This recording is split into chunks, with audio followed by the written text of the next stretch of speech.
Hello बच्चों, आज हम पढ़ेंगे चैप्टर नंबर 3 मैट्रिसेस यानी कि एक्सरसाइज नंबर 3.2 उसका इंट्रोडक्शन।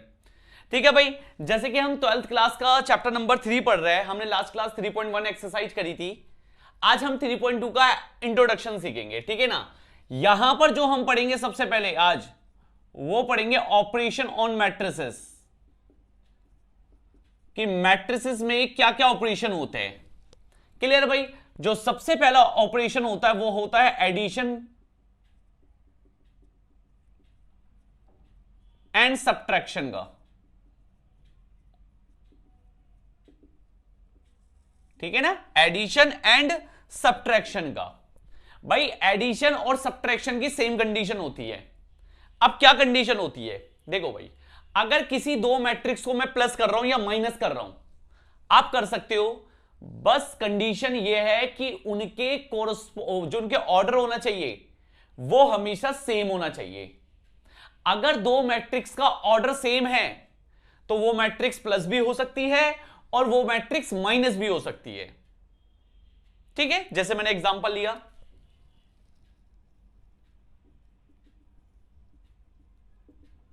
एक मैट्रिक्स से ले ली, एक मैट्रिक्स से ले ली, तो मैं निकाल लो इनका एडिशन। सेम सब्ट्रैक्शन की भी कंडीशन है, ठीक है ना। अब देखो दोनों का ऑर्डर सेम है, तो यानी कि ये दो मैट्रिक्स क्या हो सकती है, प्लस हो सकती है और माइनस भी हो सकती है। और प्लस कौन होते हैं, इनके कोरस्पोंडिंग एलिमेंट प्लस होते हैं। मतलब इसका A11 वाला एलिमेंट A11 के साथ प्लस होगा, ये ऐसे इसका ये वाला एलिमेंट इसके साथ प्लस होगा। सेम इसका A21 वाला एलिमेंट A21 के साथ प्लस होगा और A22 वाला A22 वाले के साथ प्लस होगा। ये तो ये 7 9 6 12 ये आ गया आपका एडिशन। सेम तरीके से सब्ट्रैक्शन भी होता है। क्लियर है भाई। एडिशन की और सब्ट्रैक्शन की कंडीशन क्या है, सिर्फ और सिर्फ आपका ऑर्डर सेम होना चाहिए, तो देन उसके कोरस्पोंडिंग एलिमेंट को हम प्लस माइनस करते हैं। सेकंड होता है आपका स्केलर मल्टीप्लिकेशन।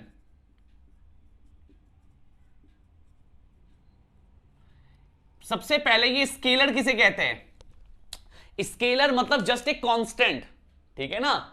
इसके जैसे 2 3 5 -1 -2, तो कि एक स्केलर से कैसे मैट्रिक्स में मल्टीप्लाई करा जाता है।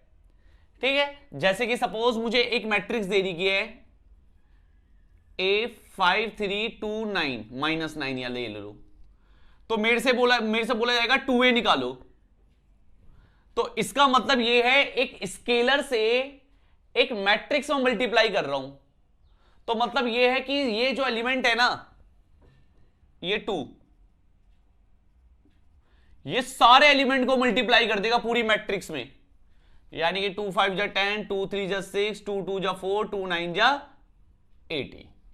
ये समझ में आया भाई क्या बोला मैंने स्केलर मल्टीप्लिकेशन में, कि एक स्केलर जो है वो सारे एलिमेंट को मल्टीप्लाई कर देगा। ऐसे होती है स्केलर मल्टीप्लिकेशन। क्लियर है भाई। फिर आते हैं मल्टीप्लिकेशन में। मल्टीप्लिकेशन का क्या रूल है, देखो भाई मल्टीप्लिकेशन का रूल क्या है। जैसे सपोज एक मैट्रिक्स पकड़ा दी मैंने A,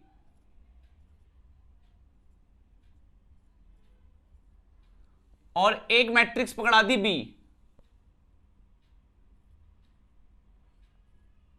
ये इसका ऑर्डर क्या है 2/3, इसका ऑर्डर क्या है 3/2। देख लो भाई, अब मैंने बोला कि A भी निकालो, ठीक है ना, यानी कि A से B की मल्टीप्लाई करो। तो मल्टीप्लिकेशन का रूल कहता है कि जो पहले मैट्रिक्स होगी उसका हमेशा कॉलम चेक करना 3, और जो दूसरी मैट्रिक्स होगी उसका हमेशा रो चेक करना। अगर पहली वाली मैट्रिक्स का कॉलम दूसरी वाली मैट्रिक्स के रो के बराबर है तो मैट्रिक्स की मल्टीप्लिकेशन पॉसिबल है। समझ में आया भाई मैंने क्या बोला। अगर आपका पहली वाली मैट्रिक्स का रो और सेकंड वाली मैट्रिक्स पहली वाली मैट्रिक्स का कॉलम सेकंड वाली मैट्रिक्स के रो के बराबर है, देन इसका मतलब यह है कि मैट्रिक्स कि मल्टीप्लीकेशन पॉसिबल है, तो फिलहाल है मल्टीप्लीकेशन पॉसिबल। तो यहां पर बच क्या क्या गया, 2/2। इसका मतलब यह है कि मुझे जो आंसर होगा, मैट्रिक्स का आंसर क्या आएगा, कितने ऑर्डर का आएगा वो भी पता है, वो 2/2 का आएगा। क्लियर है भाई। अब देखो मल्टीप्लाई करते कैसे हैं।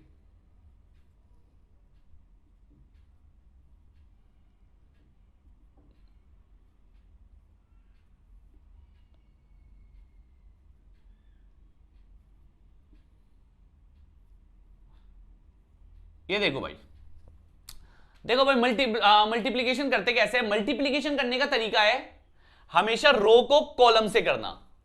मतलब आपका जो मल्टीप्लाई होगा वो हमेशा रो की किससे होगी, कॉलम से मल्टीप्लाई होगी। तो ये जो फर्स्ट रो है ये मल्टीप्लाई करेगा इस दूसरी वाली मैट्रिक्स के सारे कॉलम को, जब तक सारे कॉलम खत्म ना हो जाए, जब तक रो 1 का काम खत्म नहीं होगा। देखो मल्टीप्लाई कैसे करते हैं। फिलहाल फर्स्ट रो फर्स्ट कॉलम, तो मल्टीप्लाई करने का तरीका पहले वाला पहले वाले को मल्टीप्लाई करता है और बीच में साइन आता है प्लस का।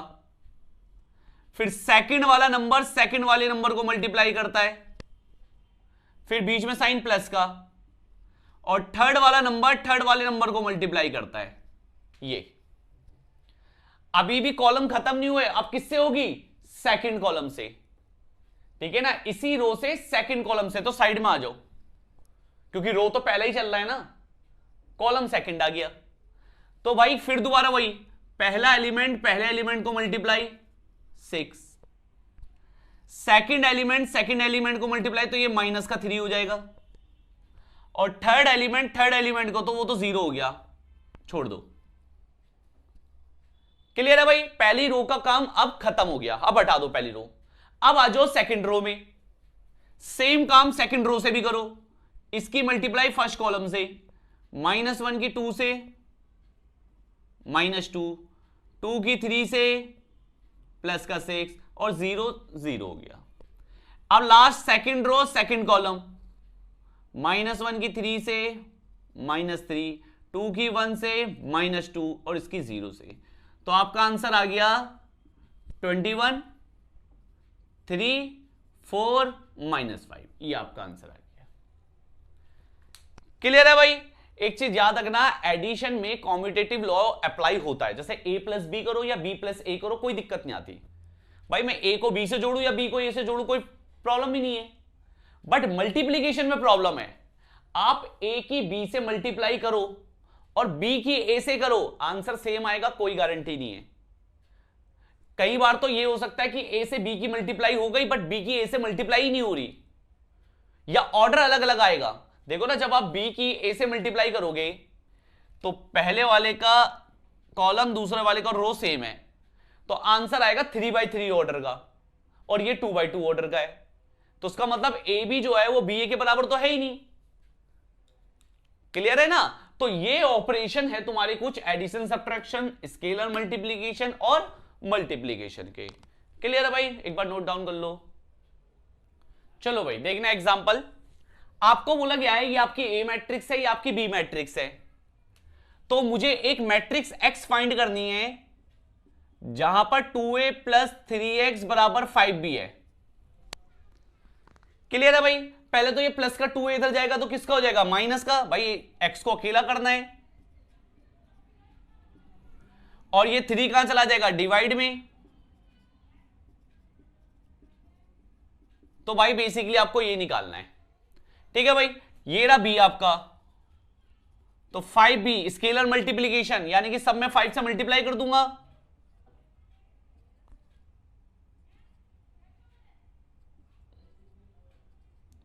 ये आ गया। ऐसी 2a, यानी कि 2 से मल्टीप्लाई कर दूंगा सब में।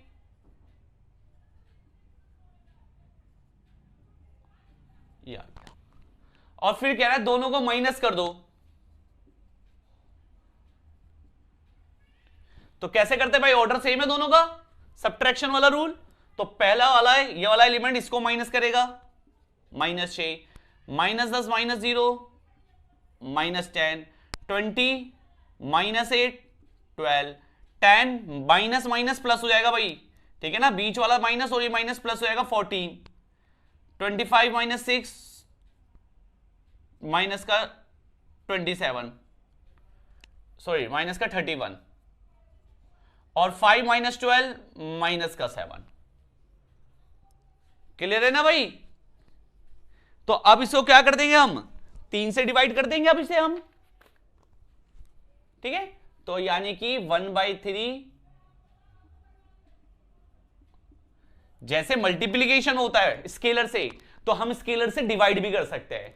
यानी कि अगर आप किसी स्केलर से मल्टीप्लाई कर रहे हो तो पूरे में मल्टीप्लाई होगा, अगर आप किसी स्केलर से डिवाइड कर रहे हो मैट्रिक्स में तो पूरे में डिवाइड हो जाएगा, यानी कि सब में डिवाइड आ जाएगा।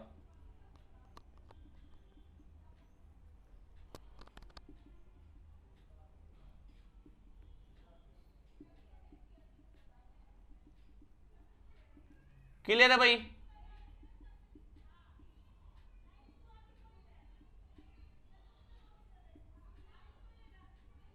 ये आ गया आपका आंसर। क्लियर है भाई? नोट डाउन कर लो। चलो भाई नेक्स्ट क्वेश्चन देखना। आपको यहां पर बोला गया है एक्स और वाई मैट्रिक्स फाइंड करनी है, जहां पर आपको एक्स प्लस वाई दे रखा है, एक्स माइनस वाई दे रखा है, ठीक है भाई। तो मैंने क्या करा, दोनों मैट्रिक्स को प्लस कर दिया ताकि मेरा वाई मैट्रिक्स वाला पार्ट कट जाएगा, ये कैंसिल हो गया। एक्स प्लस एक्स कितना हो गया, 2x, 5 प्लस 3 8, 2 प्लस 6 8, 0, 9 में से 1 गया 8, 2 चला जाएगा डिवाइड में, तो क्या कर देंगे भाई, 2 से सबको डिवाइड कर देंगे, तो ये मेरा एक्स आंसर आ गया, एक्स मैट्रिक्स। अब किसी में भी एक्स मैट्रिक्स की जगह वैल्यू पुट कर दो आप, ठीक है ना। एक्स मैट्रिक्स की वैल्यू पुट कर दी 4 4 0 4 प्लस का y बराबर 5 2 0 9। या तो ये कर लो आप, या तो ये कर लो कि दोनों मैट्रिक्स को एक बार माइनस कर लो, तब भी आपका आंसर आ जाएगा, ठीक है ना। फिर x वाला पार्ट कट जाएगा, y आ जाएगा, तो इसको इधर भेजा 5 2 0 9 माइनस 4 4 0 4, तो आपका आंसर आया 1 माइनस 2 0 5। यह आ गया भाई आपका वाई आंसर। क्लियर है ना भाई कैसे करना है? चलो भाई नेक्स्ट क्वेश्चन देखना। इसने बोला है आपको एक्स और वाई की वैल्यू निकालनी है और ये दे रखा है। सबसे पहले 2 सबसे मल्टीप्लाई कर दूंगा भाई मैं, 2x 2 5 जा 10, 2 7 जा 14, और 2 से जब इसमें मल्टीप्लाई करूंगा तो क्या हो जाएगा, 2y माइनस 2 3 जा 6। क्लियर है ना भाई? सब में 2 से मल्टीप्लाई कर दी, और प्लस में है आपका 3 माइनस 4 1 2, ये तो क्या कर दिया भाई, दोनों मैट्रिक्स को मैंने प्लस कर दिया, 2x प्लस 3, 10 माइनस 4 6, 14 प्लस 1 15, और 2y माइनस का 4, माइनस 6 प्लस 2 माइनस का 4, और इक्वल टू में यह है। तो भाई आप देखो यहां पर इक्वलिटी ऑफ मैट्रिक्स लग रही है, दो मैट्रिक्स बराबर है तो क्या होता है, कोरोस्पोंडिंग एलिमेंट बराबर, पहला वाला पहले इसके बराबर, तो यानी कि x की वैल्यू आई 2, और 2y माइनस 4 बराबर 14, तो भाई आपकी y की वैल्यू क्या आ गई, 9। क्लियर है?